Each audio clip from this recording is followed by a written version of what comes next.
Hi, I'm Tim Bader from Tim Bader Online, the website where you can learn about prophecy, and this video is all about the Bible. I'm not a Bible scholar, but I have a love for God's Word and I'm fascinated by language. I find it interesting how the meaning of words change over time, and how the different translations of the Bible came about.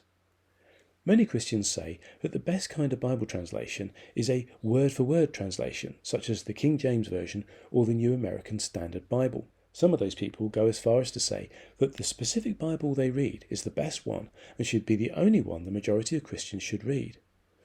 I hear that idea most commonly associated with the King James Version. But why do they say that? And what is a word-for-word translation anyway? Well, the main reason word-for-word translation proponents give is accuracy. The most accurate translation of the Bible you could read is one of the original manuscripts in Greek, Hebrew, or Aramaic language.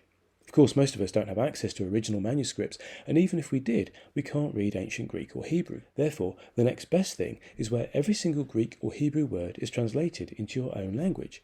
In my case, and if you're watching this video, probably yours, that's English. And that means we have to dig a little deeper. The next best thing is an interlinear translation.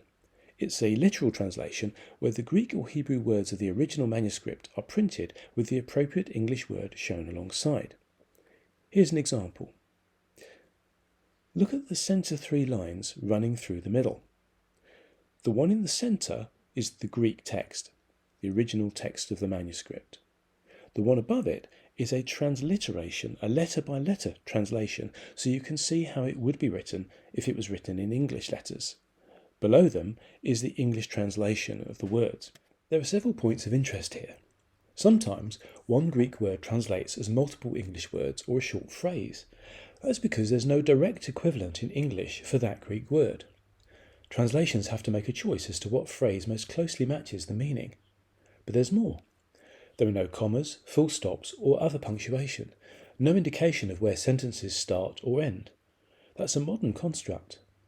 Elsewhere in the Bible, there are no quotation marks to indicate where someone might be speaking. If you do a straight reading of the translated English words and phrases, they're all out of order. You'll end up sounding like Yoda. In other words, it's not very readable, is it? So what does this mean for literal, word-for-word translations of the Bible into English? It means that the task for Bible translators is not an easy one. They have to look at the original language, decide which word or words work best in the context of the specific Bible verse and passage, and then work out the order to put the words in to make it readable as well as understandable. They also have to try to work out where one sentence ends and another starts, as well as whether someone like Jesus may or may not be speaking. I don't envy them their job. That's why many translations are written by committees of scholars, and we trust them, the experts, to make the best choices in all of these details. On the one hand, I'm thankful that there are dedicated people who do that kind of work, so that ordinary Christians like me can enjoy a readable Bible that conserves as far as possible the original meaning of the text. On the other hand, we're all fallible, so the next time you hear someone say that translation X or Y is the one you should read, think of the work that went into translating it, the issues the translators faced, and the choices that had to be made at each stage. And don't assume it's the only way of interpreting the original manuscripts. If you're watching this video on YouTube, please leave a like and subscribe to the channel. Next time, I'll take a look at another kind of translation where they look at the idea of thought for thought. See you next time.